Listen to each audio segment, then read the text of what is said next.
அருட்பெரும் ஜோதி அருட்பெரும் ஜோதி தனிப்பெரும் கருணை அருட்பெரும் ஜோதி அருட்பெரும் ஜோதி அருட்பெரும் ஜோதி தனிப்பெரும் கருணை அருட்பெரும் ஜோதி எல்லாம் செயல் கூடும் என்னானை அம்பலத்தே எல்லாம் வல்லான் தனையே ஏற்று இன்று வருமோ நாளைக்கே வருமோ அல்லது மற்றென்று வருமோ அறியேன் என் கோவே தொன்றுமல வெம்மாயையற்று வெளிக்குள் வெளிகடந்து சும்மாயிருக்கும் சுகம் அருட்பெரும் ஜோதி அருட்பெரும் ஜோதி தனிப்பெருங்கருணை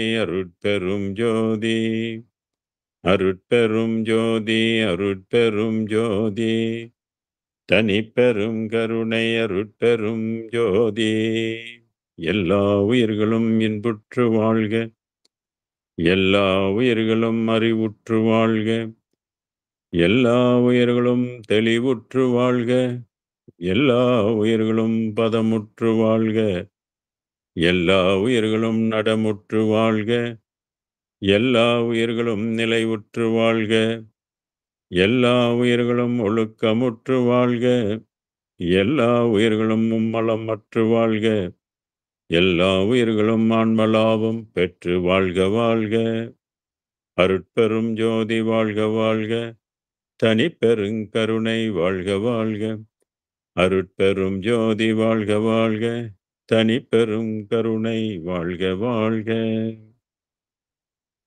இணையம் வழி இணைந்திருக்கின்ற எல்லா அன்பர்களுக்கும் இனிய வணக்கங்கள். 6ஆம் திருமுறையில உற்றது உரைத்தல் என்ற தலைப்பின் கீழ் இன்றைக்கு 1272வது நம்பரை கொண்ட பாடலுக்கு விளக்கம் எடுக்க இருக்கின்றோம். நிலத்தே அடைந்த இடர் அனைத்தும் நிமிடத் தொழித்தே நிலை பெற்று. மனித வாழ்வு என்பது துன்பம் நிறைந்தது, துயரம் நிறைந்தது. இன்பம் என்பது விண்ணுலக வாழ்க்கையில தான் இன்பம், நிறைவான இன்பம் அங்கதான் இருக்கு. இந்த 5 புலன்களுக்கு உட்பட்ட அந்த இன்பம் அடைவதற்கு அதுவே பெரும் பாடாக இருக்கின்றது. அதனால இந்த நிலத்தில் நம்மெல்லாம் பிறந்திருப்பது உண்மையிலே பெரிய இன்பத்தை அடைவதற்கு ஒழிய சிற்றின்பங்களையே நின்று இழைப்பதற்கு அல்ல.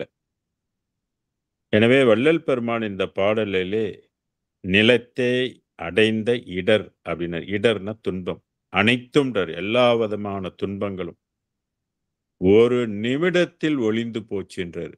எப்ப இறைவனுடைய அருள், அருட்பெரும் ஜோதியுடைய அருள் உள்ளத்துக்குள் புகுந்துச்சுனாக்க அந்த ஒரு நிமிடம் தான் தேவை. அது எல்லா துன்பத்திலிருந்து நம்மளை விடுவிப்பதற்கு ஒரே ஒரு நிமிடம் தான் தேவை அதுக்கு.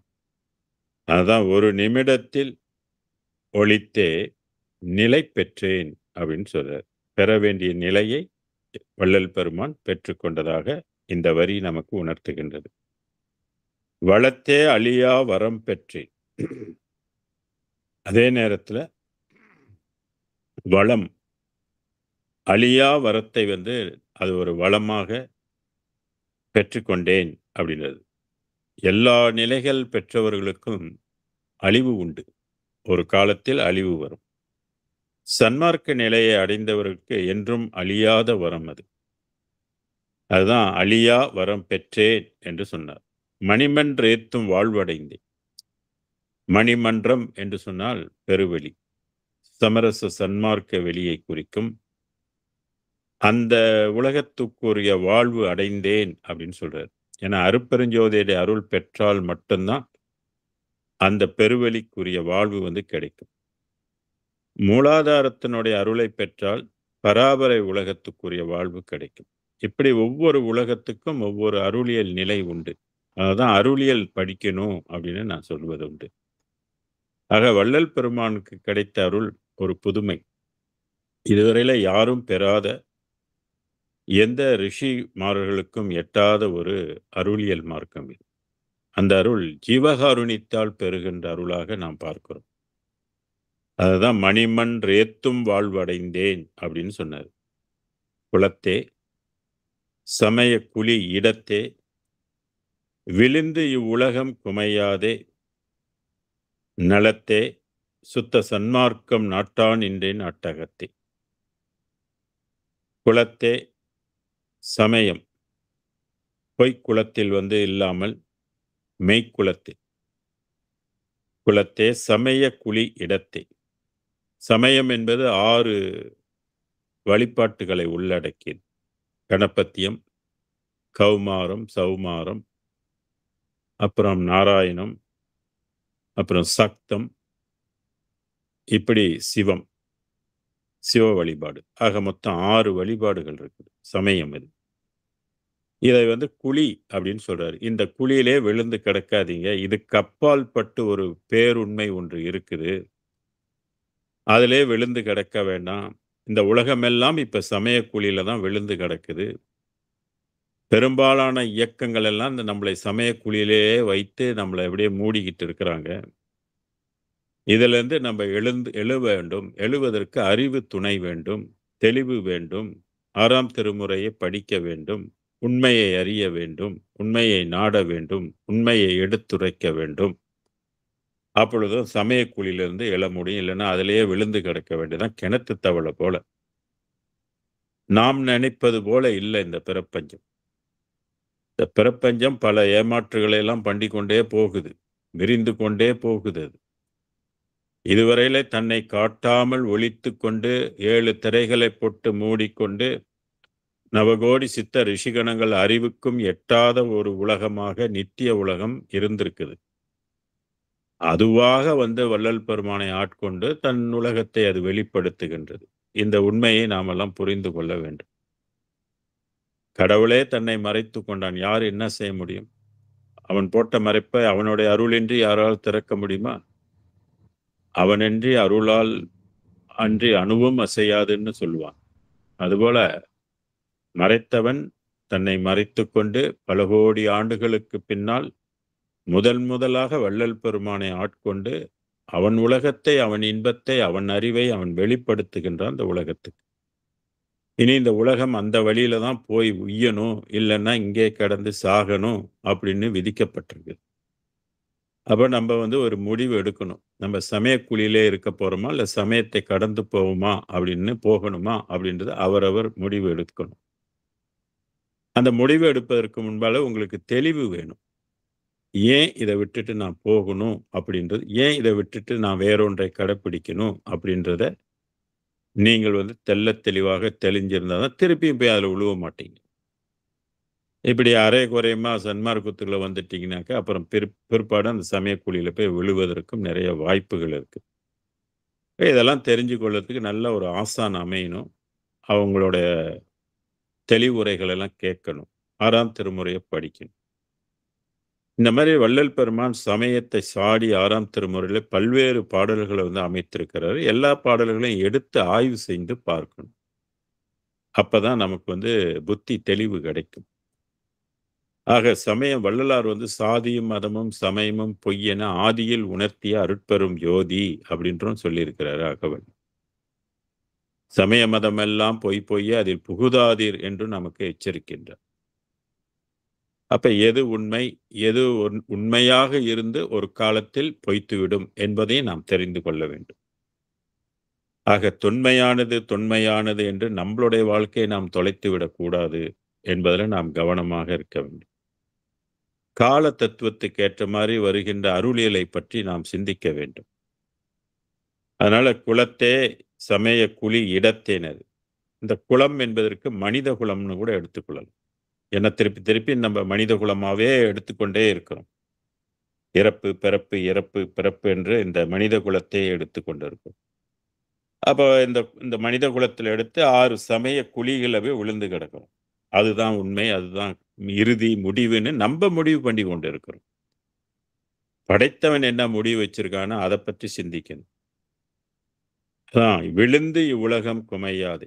அப்படின்னா கெடாத, கெடாமல் சுத்த சன்மார்க்கம் நாட்டானின்றேன் நாட்டகத்தேன். சுத்த சன்மார்க்கத்தை நிலைநாட்டுவதற்காக இங்கே நான் அகத்தில் என்னுடத்தில் அருள் பெற்று இருக்கின்றேன் என்று குறிப்பிட்டார். அடுத்த பாடல்லையும் பாருங்க, முக்கியமான பாடல், எல்லாரும் கையாளக்கூடிய ஒரு பாட்டு. பேச்சாளர்கள் எல்லாம் கையாளக்கூடிய ஒரு பாட்டு இது. இந்த பாட்டை தொடாமல் யாரும் மேடையில பேசுவது கூட இல்ல. முக்கியமாக வருவிக்க உற்ற நாளுக்கு எல்லா பேச்சாளர்களும் இந்த பாடலை முத்தாய்ப்பாக எடுத்து கருத்து பேசுவார்கள். அந்த பாடலை நீங்கள் எல்லாம் கட்டாயம் படித்து கேட்டுக்கணும். வள்ளலார் ஏன் இந்த உலகத்துக்கு அருட்பெரும் ஜோதியினால் வருவிக்க உற்றார் என்ற ஒரு காரணத்தை இந்த பாடல் தெளிவுபடுத்துகின்றது. என்னன்னு, அகத்தே கருத்து புறத்தே வெளுத்திருந்த உலகர் அனைவரையும். அகம்னா ஆன்மா. ஆன்மா எப்படி இருக்குது? ஆன்மா 100 கோடி பிரகாசம் கொண்டது. ஆனால் அந்த ஆன்மா நமக்குள்ள எப்படி இருக்குனாக்கா கருத்து இருக்குன்னு சொல்றாரு. கருத்து இருக்குன்னா இருட்டா இருக்குதுன்னு அர்த்தம். அங்க ஒளி இல்லாத இடத்துல தான் இருட்டு இருக்கும். ஒளி இருக்கிற இடத்துல வெளிச்சம் இருக்கும், பிரகாசம் இருக்கும். ஆக கருத்து இருக்குன்னாக்கா அங்க இருட்டா இருக்குது. அப்பனா அகம் இருக்குது. அந்த அகத்துக்குள்ள வெளிச்சம் இல்ல அப்படின்றது அர்த்தம். ஆன்மா இருக்குது. ஆன்மா ஒளி இல்ல. ஆன்மா ஒளி பிரகாசம் இன்றி இருக்குது என்று அர்த்தம். எல்லாருக்கும், உலகத்தில் உள்ள எல்லாருக்கும் அகம் கருத்து இருக்குது அப்படின்னு சொல்றாரு. அடுத்து புறத்து வெளுத்திருந்த. இந்த புறம் என்று சொல்லக்கூடியது மனம். மனம் எத்தனை தத்துவம் கொண்டது அப்படின்னா 36 தத்துவம் கொண்டது மனம். இந்த மனதுக்குள்ளேயே யார் இருக்குதா? பரசிவம் என்ற பராபரை ஒளி இருக்குது. மனதை உருக்கினால் பராபரை வெளிப்படும். அதுதான் நம்ம சித்தர்கள் எல்லாம் கண்ட இறுதி நிலை. அந்த இறுதி நிலைக்குட்பட்ட சிவம் வெளுத்திருக்குது அப்படின்னு சொன்ன. வெளுத்து போச்சுன்னா அதனுடைய பவர் மங்கி போச்சு. அதான் புறம். புறம் பிடித்தார் எல்லாரும் புறத்திருக்க நான் போய் மெய்ப்பிடித்தேன். அகம் புறம், புறத்திலையும் இருக்குன்னு சொல்வார். ஆக இந்த புறம் என்று சொல்லக்கூடிய மனதில் உள்ள சிவம் வெளுத்து போச்சு.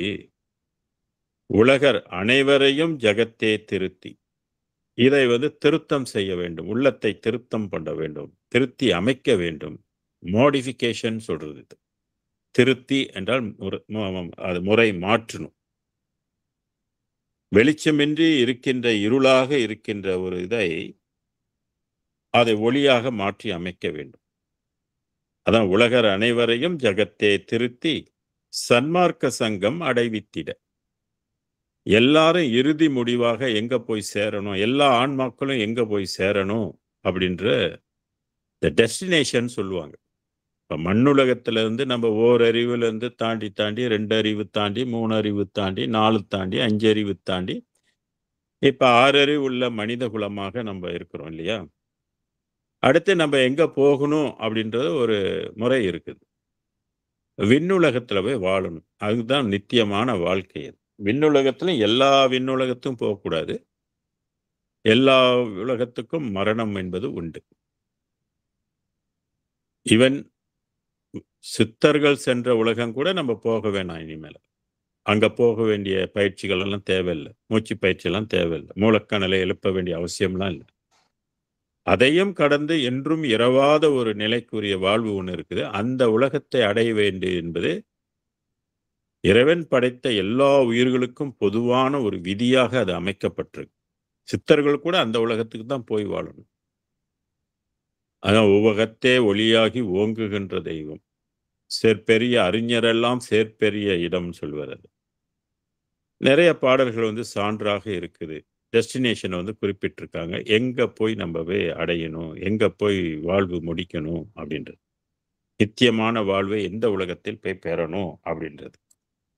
அந்த இடத்துக்கு தான் சங்கம், சன்மார்க்க சங்கம் அப்படின்னு பேர். இப்ப சன்மார்க்க சங்கம் என்பதற்கு 2 பொருள் நம்ம எடுத்துக்கலாம். ஒன்று, நம்ம பூலோகத்தில் அரசாங்கத்திட்ட போய் ரிஜிஸ்டர் பண்ற ஒரு சங்கம். இது உலக நடைக்கு நம்ம இயங்குவதற்கு அதுக்கு அரசுகிட்ட எதுவும் தெரிவிக்கணும். ஏன்னா ஒரு கூட்டம் கூடணும்னா ஒரு சங்கமாக இருந்து தான் கூட்டம் கூடணும். சங்கம் எதுவும் இல்லாம ஒரு கூட்டம்லாம் கூடுனாக்கா, அது சட்டப்பிரகாரம் குற்றமாகும்.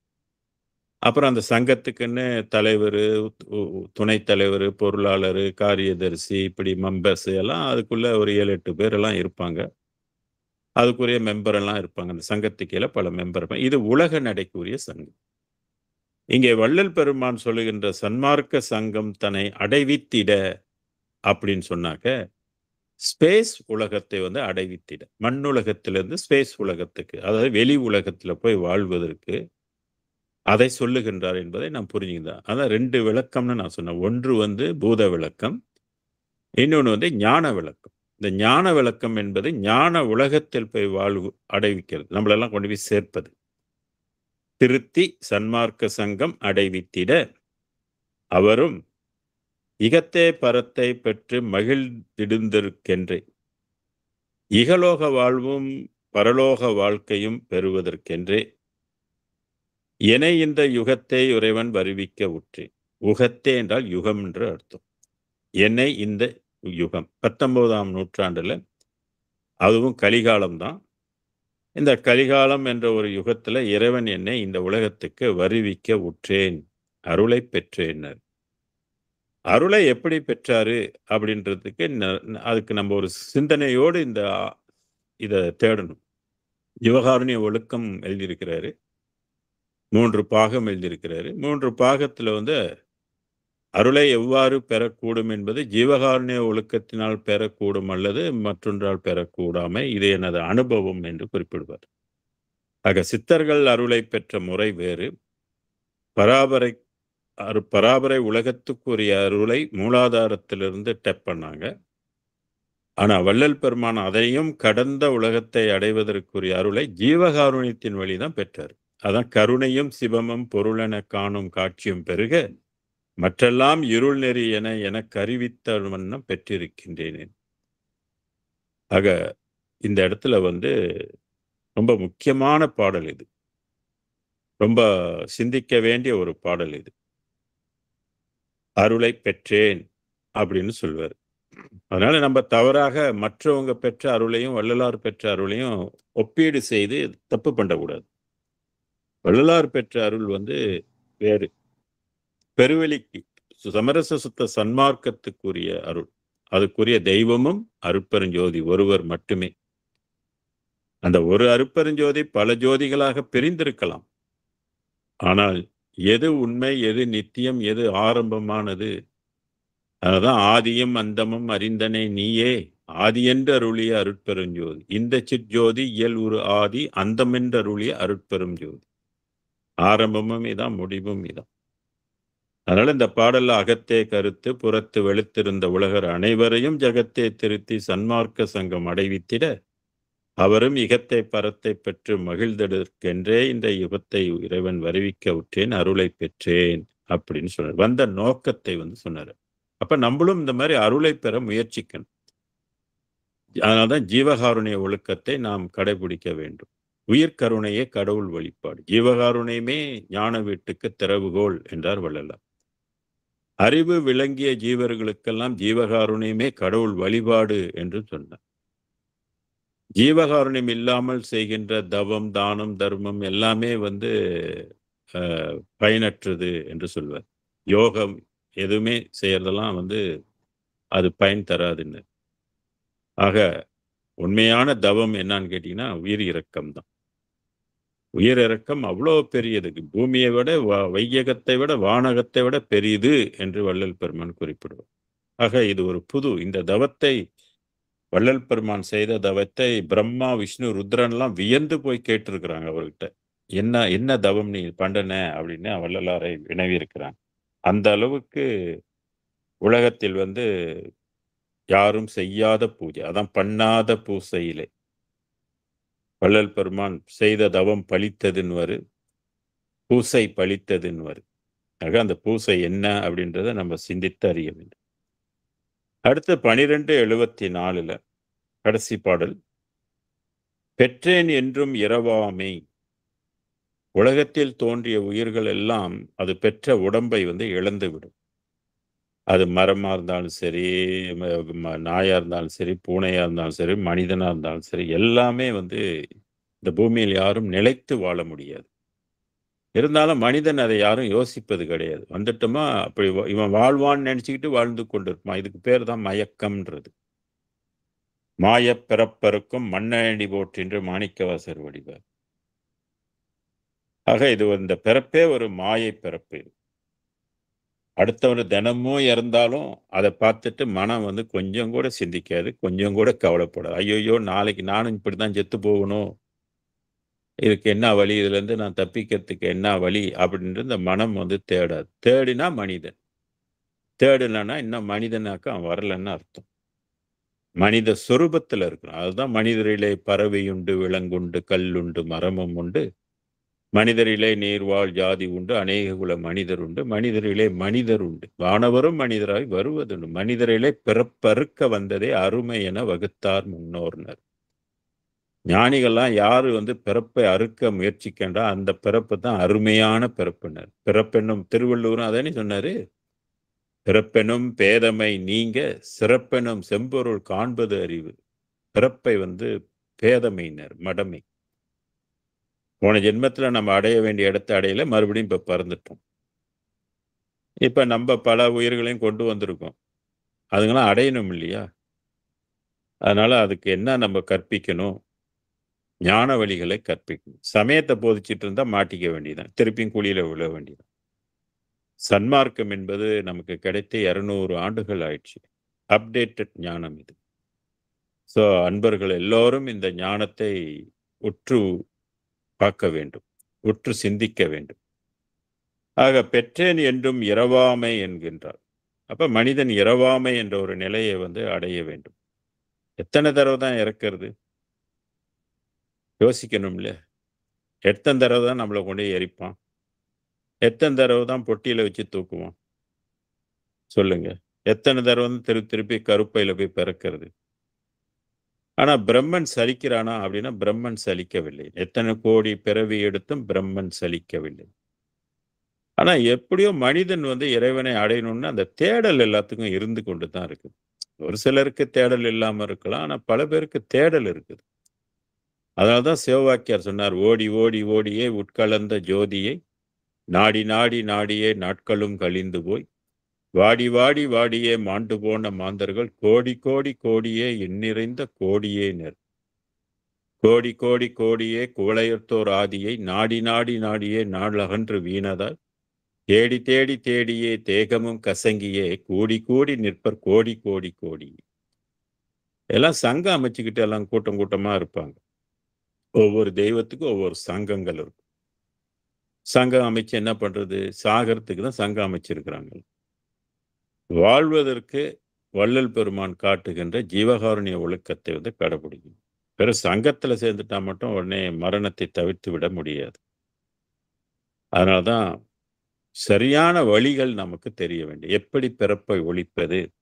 அருமையாக வள்ளல் பெருமான் நமக்கு நிறைய பாடல்கள் 3000 பாடல்கள் மூலமாக நமக்கு வழி குடுத்திருக்கிறார். தெரிந்து கொள்வதற்கு. வள்ளல் பெருமானுக்கு அருட்பெரும் ஜோதி கருணையினால் அவர் வந்து இரவாமை வந்து பெற்றுக்கொண்டார். இனி அவர் வந்து இறக்க மாட்டார். அவருக்கு என்றுமே இறப்பு என்பது கிடையாது. அதுதான் மரணமில்லா பெருவாழ்வுன்னு சொல்றது. பேதம் தவிர்ந்தே இறைவன் என்னை உற்றே கலந்தான். இறைவன் உற்று கலக்காமல் பேதம் தவிராது. இப்ப அகம், அகப்புறம், புறம், புறப்புறம் என்றதெல்லாம் பேதம் இருக்குது. ஆக இந்த பேதங்கள் வந்து இருக்கிறவருக்கு மனித நிலை. பேதம் தவிர்த்தா தான் நமக்கு வந்து ஞான நிலைக்கு போக முடியும். இப்ப யார் தவிக்கிறது? பேதத்திலேருந்து நம்மள எப்படி மாத்தி அமைக்கிறது? இப்ப நமக்கு உடம்பு ஒரு வகை தனியா இருக்குது. மனம் ஒரு வகையா இருக்குது. புலன்கள் ஒன்று தனியா இருக்குது. உயிர் தனியா இருக்குது. ஆன்மா அது ஒரு எல்லாம் தனித்தனி ப பாகமாக இருந்து இயங்குது. எல்லாமே ஒன்றாக இருந்து, எல்லாமே ஒரு கூறாக இருந்து இயங்கல. அதனால தான் இங்க வள்ளல் பெருமான் பேதம் தவிர்ந்தே அப்படின்னாரு. அகமும் அவருக்கு ஒளியாயிடுச்சு, அகப்புறமும் ஒளியாயிருச்சு, புறமும் ஒளியாயிருச்சு, புறப்புறமும் அவருக்கு ஒளித்தன்மை ஆயிடுச்சு. இதை வந்து ஆன்ம நிலை அப்படின்னு சொல்லலாம். இப்ப நமக்கெல்லாம் வந்து தனித்தனியாக இருந்து புலன்கள் வழியில இந்த உலகை நம்ம அனுபவித்துக் கொண்டிருக்கோம். இறைவன் என்னை உற்றே கலந்தான்றாரு. அப்ப வள்ளல் பெருமான் உள்ளத்துல இறைவன் வந்து கலந்து கொண்டான். அவர் வந்து உள்ளத்துல மட்டும் கலந்து கொள்ளல. எல்லா இடத்துலயும் அவர் வந்து ஒவ்வொரு அணுக்குள்ளயும் இறைவன் வந்து கலந்து கொண்டான். கலந்து கொள்வதற்கு நிறைய பாடல்கள் வந்து சாட்சிகள் இருக்கின்றன. அதனால உற்றே கலந்தான். நான் அவனை உற்றே கலந்தேன். நான் அவனாகிவிட்டேன் அப்படின்னு சொல்லுவாரு. நான் அவனை உற்றே கலந்தேன். 2 பேரும் கலந்துட்டாங்க. இப்போ ஒரு தண்ணி எடுக்கிறீங்க. ஒரு கிளாஸ் சுடு தண்ணி எடுக்கிறீங்க. கொஞ்சோண்டு கோப்பி தூள உள்ளுக்கு போடுங்க. கிண்டுங்க. அத வந்து நீங்க என்னான்னு சொல்லுவீங்க? கோப்பின்னு தானே சொல்லுவீங்க. கலந்தா என்ன சொல்லுவீங்க? தண்ணீன்றுவீங்க. உப்பு கலந்தா என்ன சொல்லுவீங்க? உப்பு தண்ணீன்னுவாங்க. அந்த மாரி ஒரு எசன்ஸ் ஏதாவது கலந்தா, அது அந்த எசன்ஸ் வந்து சொல்லுவீங்க. எசன்ஸ் என்னவோ அந்த எசன்ஸ்ன்னு சொல்லுவீங்க. தண்ணீன்னு சொல்ல மாட்டோம் இல்லையா? அதுபோல இறைவனை வந்து வள்ளலார் இறைவனுக்குள்ள கலந்தார். வள்ளலார் இறைவனுக்குள்ள கலந்தார். 2 பேரும் ஒண்ணா கலந்துட்டாக்க, ஒன்றானோம். அப்ப இவரு வேற, அவரு வேற உண்டா? அப்படின்னாக்க, இல்ல. 2 பேரும் ஒன்றானோம். இதுக்கு பேர் தான் ஒருமை அப்படின்னு சொல்றது. இப்படி ஒவ்வொரு ஆத்மாவும் இறைவனோடு ஒன்றாக கலந்து ஒன்றாக முடியும். அப்ப மனிதன் என்ற நிலை அந்த இடத்துல காணா போயிடும். இருக்காது. அது என்ன பொருளோ, நீங்கள் அந்த பொருளாயிருவீங்க. அது தெய்வம்னா நீங்க தெய்வம் ஆயிருவீங்க. அது மெய்ப்பொருள்னா நீங்க மெய்ப்பொருள் ஆயிருவீங்க. அதுக்கு 12 அறிவுனா அதுக்கு நீங்களும் 12 அறிவு ஆயிருவீங்க. அது வெளின்னா நீங்களும் வெளி ஆயிருவீங்க. அது ஒளின்னா நீங்களும் ஒளி ஆயிருவீங்க. இதான் ஒன்றாகிருவேன். ஒன்றான பிற்பாடு அங்க பேதம் இருக்குமா? அது அழியாத பொருள்னா நீங்களும் அழிய மாட்டீங்க. இதான் அங்க உள்ள விஷயம். ஆக நான் உற்றே கலந்தேன், ஒன்றானோம் அப்படின்னு சொன்னாரு. இப்படி ஒன்றாவறதுக்கு பேர் தான் மோட்சம். ஒன்றாவறதுக்கு பேர் தான் முத்தி. இப்படி முத்தி அடைஞ்சிட்டா அந்த நிலைக்கு உள்ள சித்தி எல்லாமே கைவர பெற்றுவிடும். எற்றே அடியேன் செய்த தவம் யாரே புரிந்தார்னாரு அடுத்து. எற்றே யார் யார் இந்த மாரி ஒரு தவம் செய்திருப்பாங்க? நான் செய்த தவம் யாரே புரிந்தார்? அப்ப வள்ளலாருக்கு முன்பு யாருமே தவம் செய்யலையா? வள்ளலாரே சொல்றாரு, சித்தாந்தத்தில் பதிகள் பல கோடி, யோகாந்தத்தில் பதிகள் பல கோடி, நாதாந்தத்தில் பதிகள் பல கோடி, கலாந்தத்தில் பதிகள் பல கோடி, வேதாந்தத்துல பதிகள் பல கோடின்னு 6 அந்தத்திலும் பதிகள் பல கோடி. எப்படி போனாங்க? தவம் செஞ்சு தானே போயிருக்கணும். திருக்குறள்ல தவம் இல்லையா? திருவள்ளுவர் தவம் செய்யலையா? சுப்பிரமணியர் தவம் செய்யலையா?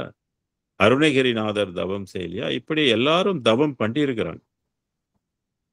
தவத்தின் சிறப்பு நம்மளுடைய ஞானிகள் வள்ளலாருக்கு முன்பே எல்லாம் சொல்லியிருக்கிறாங்க. ஆனா இங்க என்ன கேட்கிறாரு? அடியேன் செய்த தவம் யாரே புரிந்தார்ன்னு கேட்கிறாரு. இறைவன்கிட்டே கேட்கிறாரு. ஏன்னா ஜீவகாருண்யத்தினால் ஜீவகாருண்யமே தவமாக கருதி செய்கின்ற ஒரு மரபு வந்து வள்ளலார் தான் முதல்ல அதை செய்தவர். மத்தவங்கலாம் வேற வேற தவம் செய்தாங்க. உற்ற நோய் நோண்டல் உயிருக்கு உருகன் செய்யாமை அற்றே தவத்திற்கு உரு என்று திருக்குறள் நமக்கு சொல்லும். திருக்குறளே தவம் என்ற 10 தலைப்பு இருக்கு இல்லையா?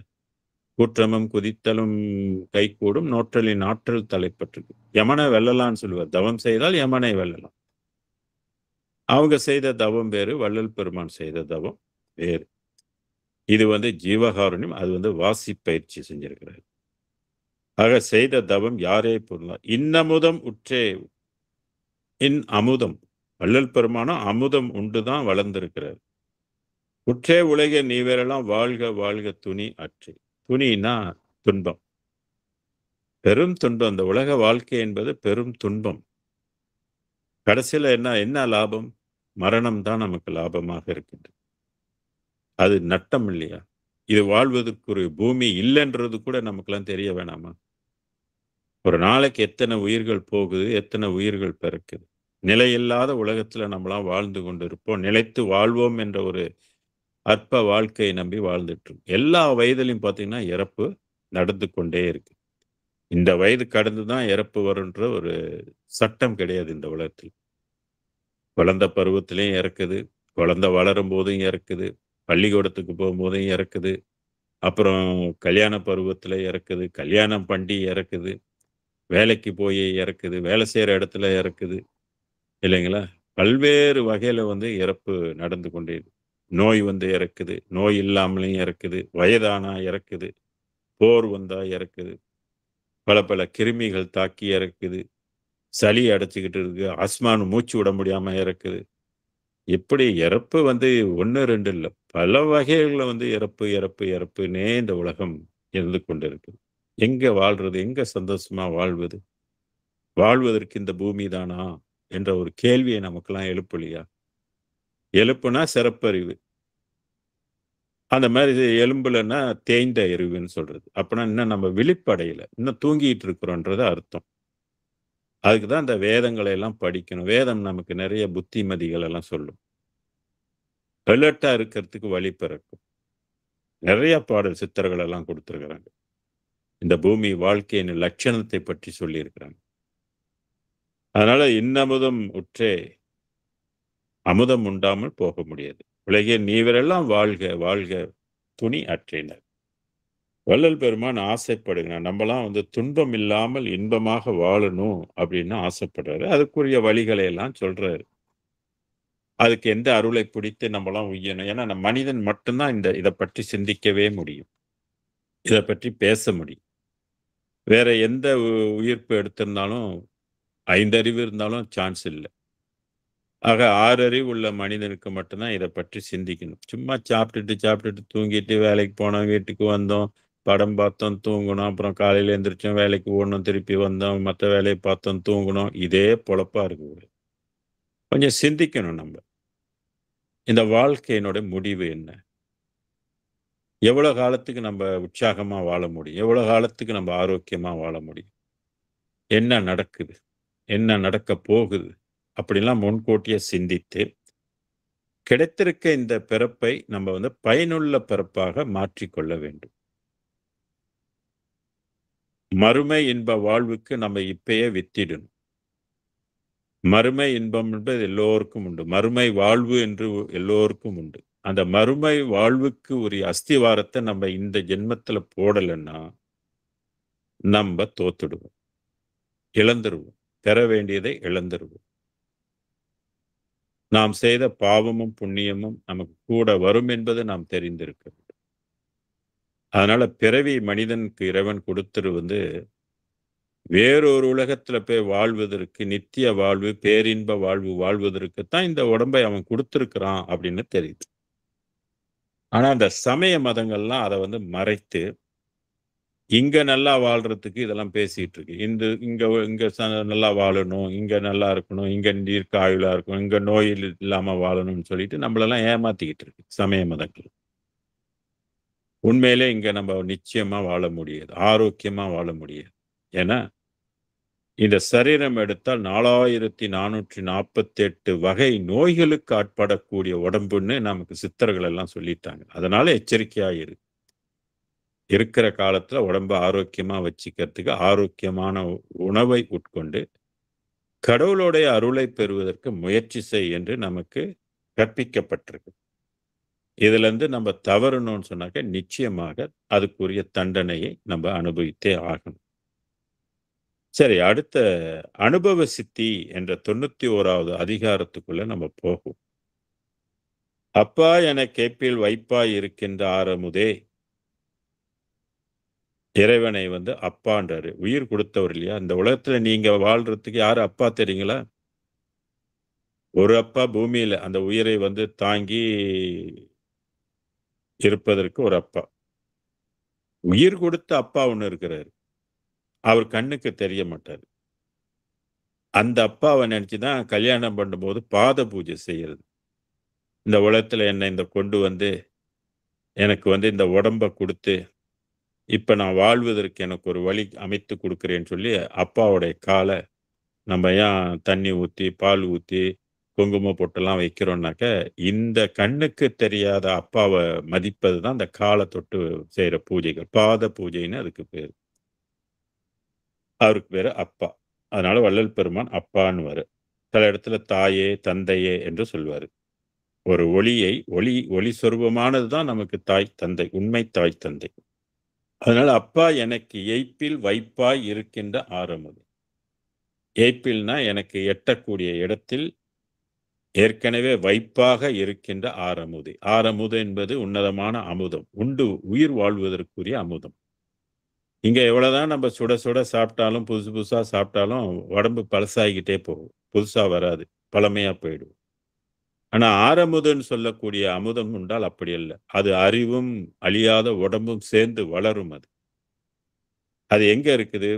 வெளிகள்ல இருக்குது. சன்மரச சன்மார்க்க வெளியில அந்த உணவு இறைவன் அமைத்திருக்கிறார். அகவல் எல்லாம் போனீங்கன்னாக்க, "அமுதே அமுதே" அப்படின்னு சொல்லி அதெல்லாம் பாடியிருப்பார். "இப்பாரில் எந்தனை நீயே வருவித்து இசைவுடனே" இப்பாரில்னா இந்த பூலோகத்தில் நீ தான் என்ன இங்க இந்த உலகத்துக்கு வந்து வருவிச்ச. போ! அப்படின்னு என்ன இந்த உலகத்துல கொண்டாந்து பொறக்க வச்ச. அப்படின்னு சொல்றாரு. இப்பாரில் எந்தனை நீயே வருவித்து இசைவுடனே தப்பாத தந்திரம் மந்திரம் யாவையும் தந்து தப்பாத தந்திரம். தந்திரம்னா டெக்னிக். திருமூலர் சொல்றார் இல்லையா? மந்திரமாவதும் மாமருந்தாவதும் தந்திரமாவதும் தானங்களாவதும் சுந்தரமாவதும் தூய்நெறியாவதும் எந்தை பிரான்தன் இணையடிதான். அப்ப அன்றைக்கு தந்திரம் எது? திருமூலர் சொல்ற தந்திரம் எதுன்னாக்க பராபரை ஒளிதான் தந்திரம். அதை பெறக்கூடிய முறைகள். ஆனா இப்ப வள்ளலார் சொல்ற தந்திரம் எது? பெருவெளி, ஜோதி, அருட்பெரும் ஜோதி தான் அதுக்கு தந்திரமாக இருக்குது, மந்திரமாகவும் இருக்குது. அதான் தப்பாத தந்திரம். எந்த தந்திரம்? ஜீவகாருண்ய ஒழுக்கம் தான் தந்திரம். உயிர்க்கருணை தான் தந்திரம். உளவினில் அறிந்தால் ஒழிய மற்ற அளவினில் அளவா அருட்பெரும் ஜோதின். இந்த தந்திரத்தை நாம் வந்து கற்றுக்கொள்ள வேண்டும், பழகிக்கொள்ள வேண்டும். மந்திரம் தெரியும் உங்களுக்கெல்லாம். அருட்பெருஞ்சோதி, அருட்பெருஞ்சோதி, தனிப்பெருங்கருணை, அருட்பெருஞ்சோதி என்ற மந்திரத்தை இந்த உலகத்துக்கு அருட்பெரும் ஜோதி ஆண்டவர் வந்து குடுத்திருக்கிறார். முதல்ல யாருக்கு குடுத்தார்ன்னா, வள்ளல் பெருமானுக்கு குடுத்தார். அதான் தந்திரம், மந்திரம் யாவையும் தந்து உலகில் வெப்பானது தவிர்த்து. வெப்புன்னா பொய்யானதெல்லாம். தவிர்த்து ஐந்தொழில் செய் விதித்தனை. அப்ப பொய்யெல்லாம் தவிர்த்து, பொய் மந்திரம், பொய் தந்திரத்தெல்லாம் ஒதுக்கிட்டு, உண்மையான தந்திரம், மந்திரத்தை வந்து கிடைச்சிருக்குது உலகத்துக்கு. 200 வருஷத்திட்ட ஆகுது. கூடயே ஆகுது. உங்களுக்கு இந்த மந்திரம் கிடைச்சிருச்சா? கண்டிப்பா கிடைச்சிருக்கும். ஆனா உலகோர் எல்லோருக்கும் கிடைச்சிருக்குன்னு நான் சொல்ல முடியாது. இன்னும் பல பேருக்கு இது வந்து தெரியாது. நம்பளவங்களுக்கே ரொம்ப பேத்துக்கு தெரியாது. சில பேர் தந்திரம்னு சொல்லிக்கிட்டு எல்லாம் மூச்சு பயிற்சி செஞ்சுகிட்டு இருப்பாங்க. அதெல்லாம் ஒண்ணும் கிடைக்காது. நீ பண்றியா பண்ணிக்கிட்டு இரு. அவ்வளவுதான். ஆனா அருள் காரியப்படும்னு நினைச்சா நீ ஏமாந்து போயிருவீங்க. அதனால ஜீவகாருண்யத்தின் மூலியமா நீங்க முயற்சி செஞ்சீங்கன்னாக்க, அது உங்களுக்கு கைகூடுறதுக்கு வாய்ப்பு உண்டு. ஏன்னா அதுல தான் அது வந்து வசமாகும். "அன்பெனும் பிடியுள் அகப்படும் மலையேன்னு" சொல்றார் இல்லையா? ஈரமும் அன்பும் கொண்டு இன்னருள் பெற்றேன்னு சொல்றாரு. ஈரம்னா இரக்கம். வள்ளல் பெருமானுடைய கேமே வந்து இரக்கம் தான். அவருடைய வழிபாடே இரக்கம் தான். அவருடைய தவமும் இரக்கம் தான். ஆக இரக்கத்தின் வழியில கிடைக்கின்ற ஒரு அருளியல் மார்க்கம் இது. அதான் தந்திரம்னு சொல்றது. உண்மையான தந்திரம். ஆக தந்திரம், மந்திரம் யாவையும் தந்து உலகில் வெப்பானது தவிர்த்து ஐந்தொழில் செய்ய விதித்தனை. வள்ளல் பெருமான் எத்தனை தொழில் செய்ய முடியும்? அப்படின்னா 5 தொழில் செய்ய முடியும்.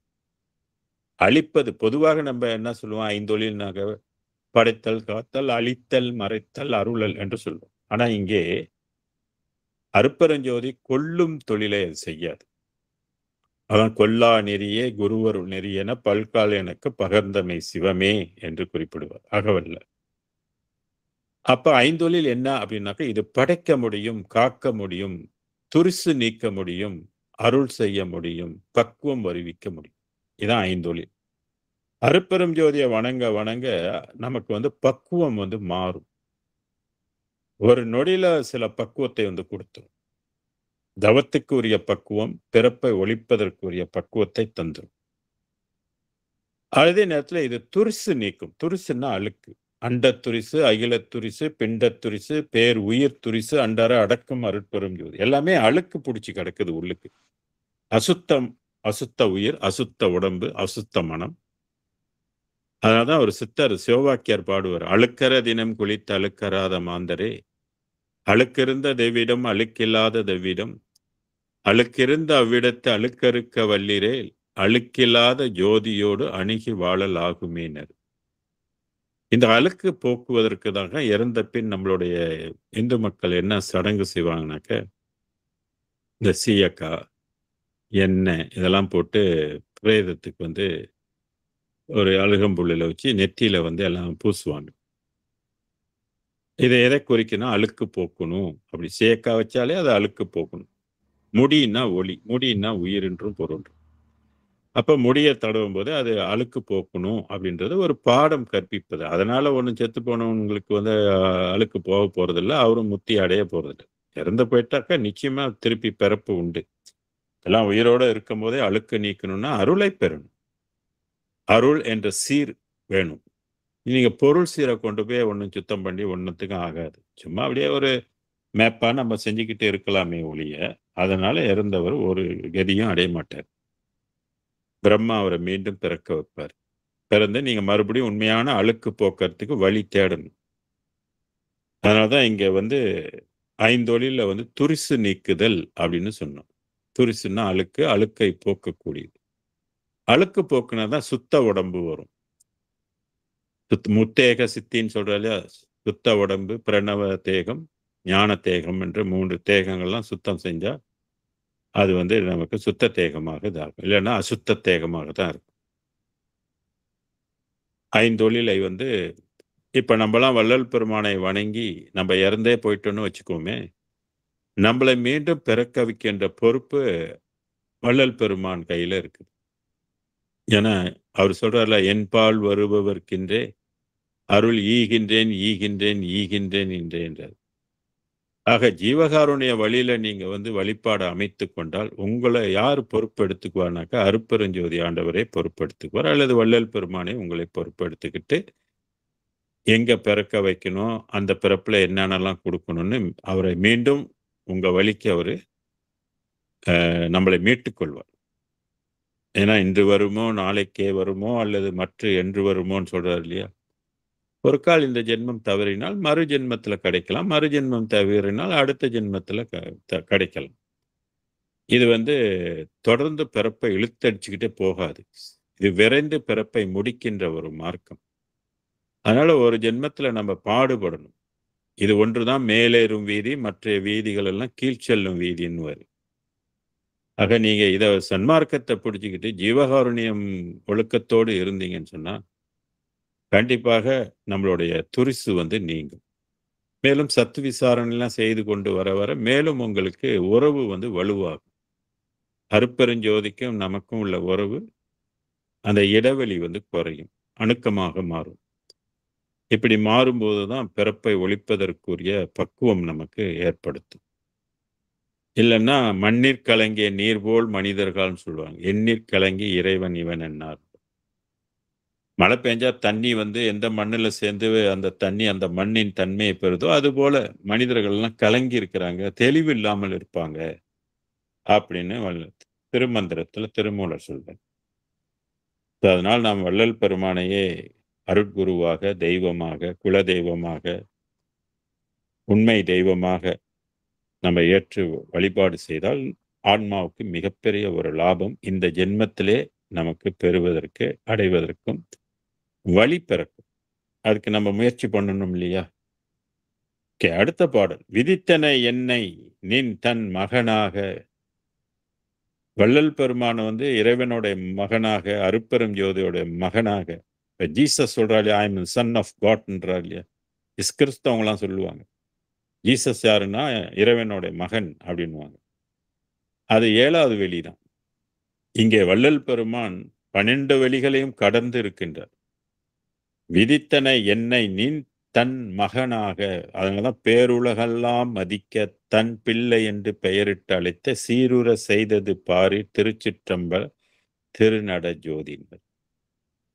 898 to 9 கோசம் 8 வரைக்கும் செல்வப் பிள்ளை ஆக்கினையே என்று சொல்லி பாடுவார்.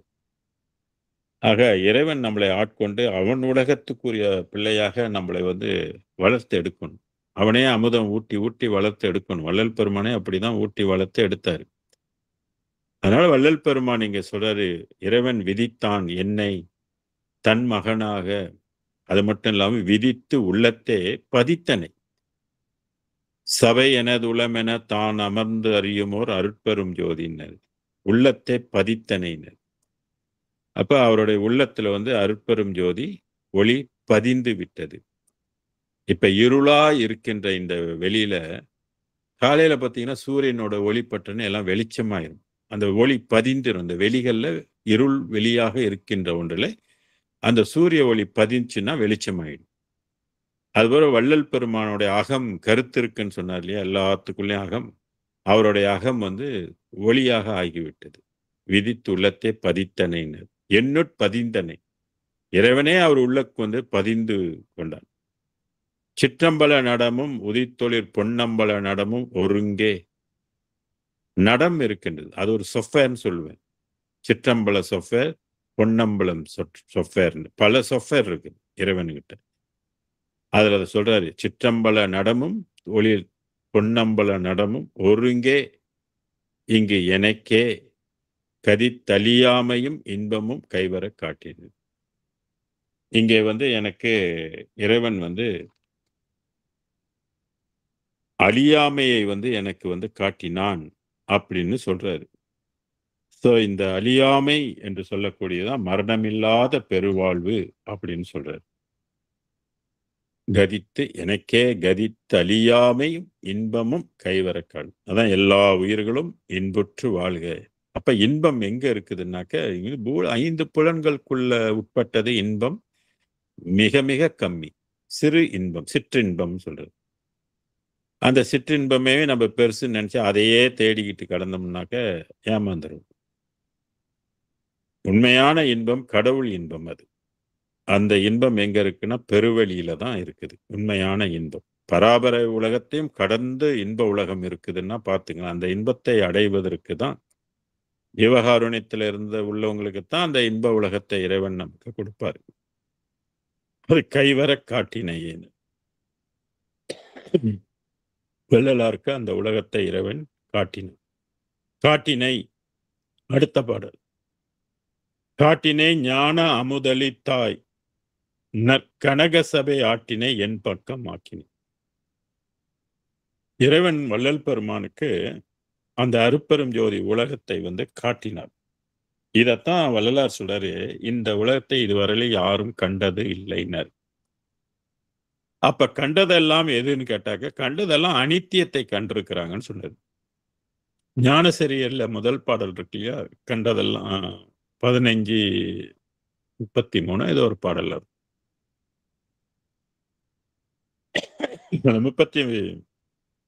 28 பாடல்கள்ல பாத்தீங்கன்னா கண்டதெல்லாம் அனித்தியமேன்று ஒரு பாடல் இருக்கும். கேட்டதெல்லாம் பழுதேன்னு வரும். பெற்றதெல்லாம் பொய்யே கழித்ததெல்லாம் வீணேன்னு வரும். உண்டதெல்லாம் மலமே உட்கொண்டதெல்லாம் குறையே உலகேறி இதுவரையும் உண்மை அறிந்திலரே வரும்.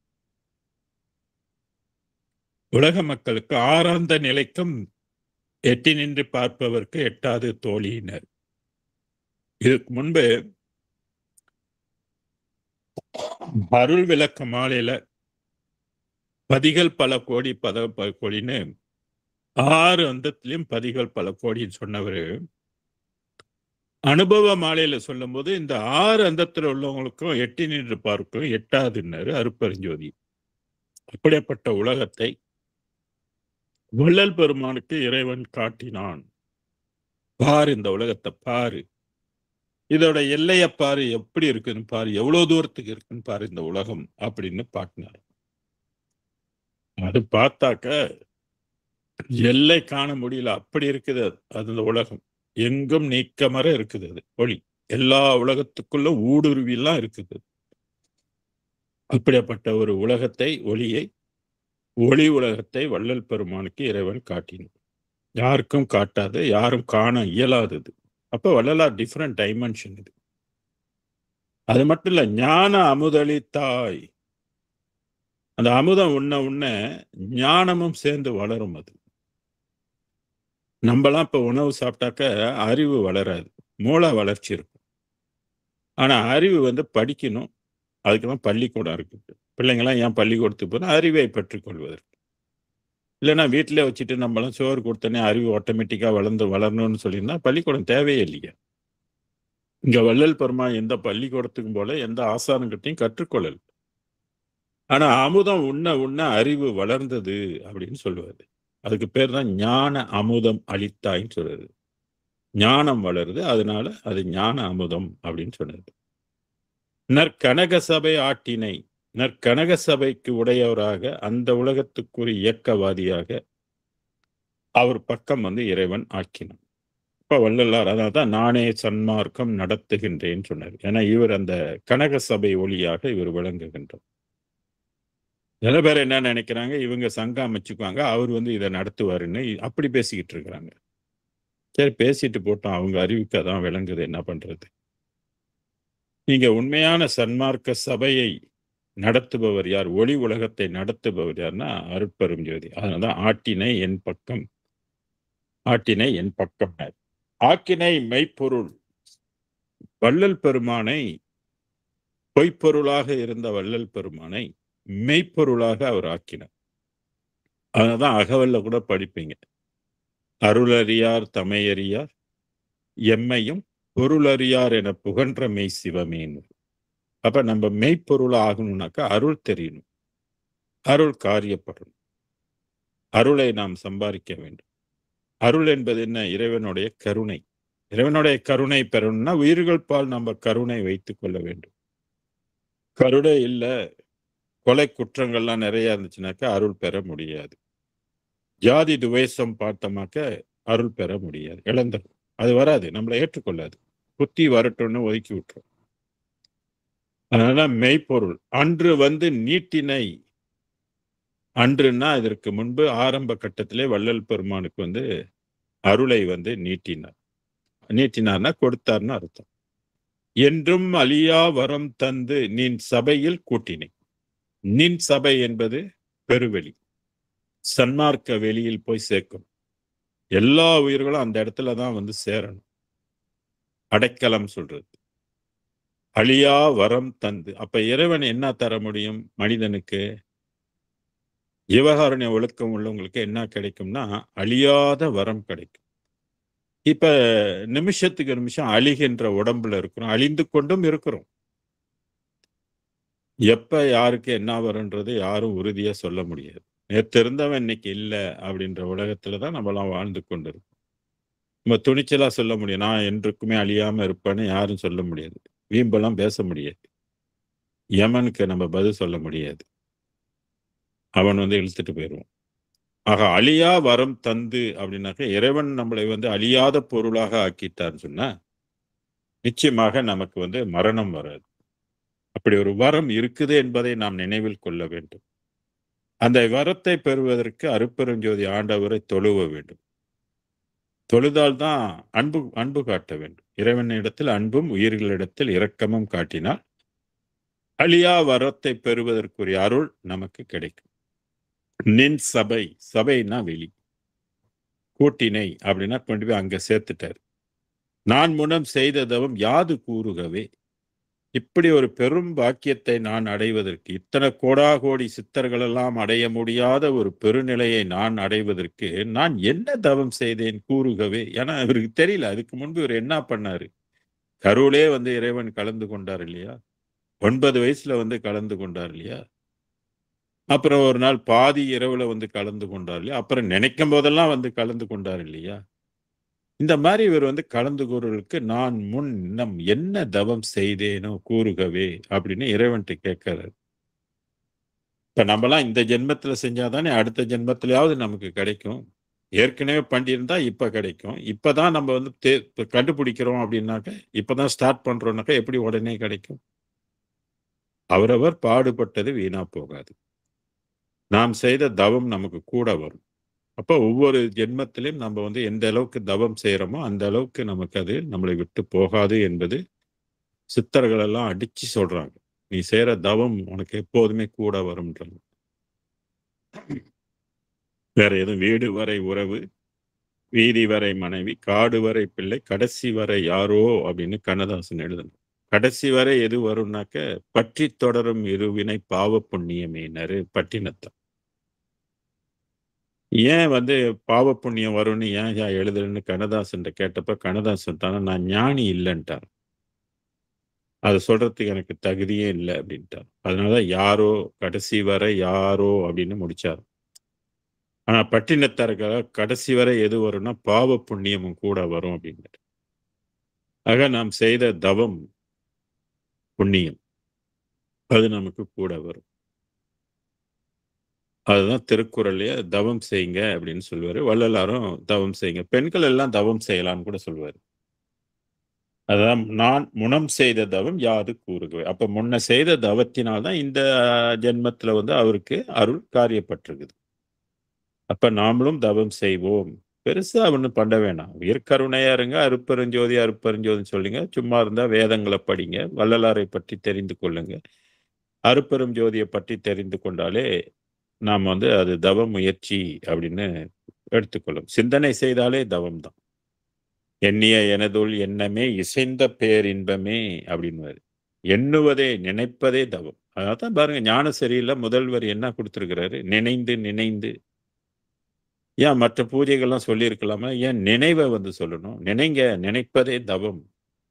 எவ்வளோ நேரம் ஒரு நாளைக்கு உட்கார்ந்து கடவுளை நினைக்கிறீங்களோ, நீங்க தவம் செய்றீங்கன்னு அர்த்தம். எந்தெந்த உயிர்களெல்லாம் நீங்க நினைத்து அந்த உயிருக்காக கருணைப்படுகின்றீர்களோ, அந்த உயிருக்காக மேன்மைக்கு நீங்கள் எண்ணுகின்றீர்களோ, வேண்டுகின்றீர்களோ, அதெல்லாம் தவம். அதனால தான் நம்ம வழிபாடு செய்யும்போது, எல்லா உயிர்களுக்காகவும் நாம் பிரார்த்தனை செய்து கொள்ள வேண்டும். உங்களுக்கெல்லாம் என்ன கிடைச்சா நீங்க சந்தோஷம் அடைவீங்க, அதே மற்ற உயிர்களுக்கும் கிடைக்கணும்னு வேண்டுங்க. நீங்க உங்களுக்கு வழிபடுறதுக்கு இந்த வாய்ப்பு கிடைச்சிருக்குல்ல, மற்றவங்களுக்கும் இந்த வாய்ப்பு கிடைக்கணும்னு வேண்டுங்க. உங்களுக்கு பசி இல்லாத வாழ்க்கை அமைஞ்சதுனாக்க, பசிக்கு உணவு தாராளமா கிடைச்சதுன்னா, அந்த மாரி எல்லா உயிருக்கும் கிடைக்கணும்னு வேண்டுங்க. நீங்க நோய் இல்லாமல் இருக்கணும்னு விரும்புவீங்களா? எல்லா உயிர்களும் நோய் இல்லாம வாழணும்னு விரும்புங்க. பல்வேறு பிரச்சனைகள்லருந்து நம்ம விடுபடணும்னு நீங்க விரும்புவீங்களா? அதே மாரி எல்லா உயிர்களும் பிரச்சனையும் விடுபடணும்னு வேண்டுங்க. இப்படி பொதுநலன் கருதி வேண்டுவது, இறைவன்ட்ட வேண்டுவது, இறைவன் அதை ஏற்றுக்கொள்கிறார் அப்படின்றாரு வள்ளல் பெருமான். அதனால தான் நம்ம சுயநலமாக இல்லாம கொஞ்சம் பொது நலமாக நம்ம வழிபாடு செஞ்சாக்க இந்த அருட்பெரும் ஜோதிய கிடைக்கும். அதான் கருணை ததும்பி பொது நோக்கும் கண்ணீர் கிடைத்த கண்ணே என்று வள்ளல் பெருமான் 850வது பாடல்ல முதல் வரியிலே பாடுறார். கருணை ததும்பணும்னார். ததும்புதல் என்பது நிறையணுன்றார். அப்ப அன்றாடம் நம்ம நினைத்தால் தான் அது முடியும். அப்ப வழிபாடுகள் மூலமாக நம்ம எப்பொழுதுமே இறைவனை நினைக்க வேண்டும். இறைவனை நினைப்பதன் மூலமாக தான் நமக்கு அது கிடைக்கும் அப்படின்றது நமக்கு தெரியுது. எனவே காட்டினை ஞான அமுதளித்தாய் நற்கனக சபை ஆட்டினை என் பக்கம் ஆக்கினை மெய்ப்பொருள் அன்று நீட்டினை என்றும் அழியா வரம் தந்து நின் சபையில் கூட்டினை நான் முன்னம் செய்த தவம் யாது கூறுகவே. இந்த பாடலோட நம்ம நல்லா சிந்திங்க. நம்ம போய் அடைக்கலம் புக வேண்டிய இடம் சபை. அதான் சிற்சபையில் விளங்குகின்ற தெய்வம் அதே தெய்வம் என்று குறிப்பிடுவார். அந்த சபையில் கூட்டுவதற்கு அந்த அருள் துணை செய்தால் தான் முடியுமே ஒழிய அருளின்றி முடியாது. பொருளில்லார்க்கு இவ்வுலகம் இல்லை, அருளில்லார்க்கு அவ்வுலகம் இல்லை என்று சொல்வார்கள் இல்லையா? அதுபோல இந்த காலகட்டத்துக்கு ஏற்ற மாரி அருட்பெரும் ஜோதியினுடைய அருளை பெறுவதற்கு சற்று ஜீவகாருண்ய ஒழுக்கத்தை நாம் கடைப்பிடிப்போமாக என்று கூறி அடுத்த வாரம் தொடர்வோம். நன்றி, வணக்கம், வாழ்க. அருட்பெரும் ஜோதி, அருட்பெரும் ஜோதி, தனிப்பெரும் கருணை, அருட்பெரும் ஜோதி, அருட்பெரும் ஜோதி, அருட்பெரும் ஜோதி, தனிப்பெரும் கருணை, அருட்பெரும் ஜோதி. கொல்லா நெறியே உலகமெல்லாம் ஓங்குக, எல்லா உயிர்களும் இன்புற்று வாழ்க. வள்ளல் மலரடி வாழ்க வாழ்க, வள்ளல் மலரடி வாழ்க வாழ்க. சர்க்குருநாதா, சர்க்குருநாதா, சன்மார்க்க சங்கம் தலைக்க அருள்தாதா திருவருட்பிரகாச வல்லலா திவ்ய திருவடிகளே சரணம்.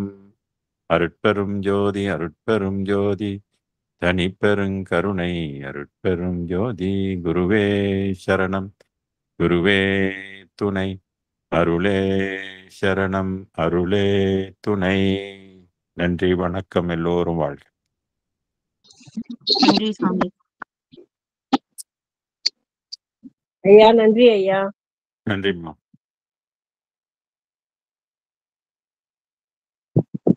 நன்றி சாமி.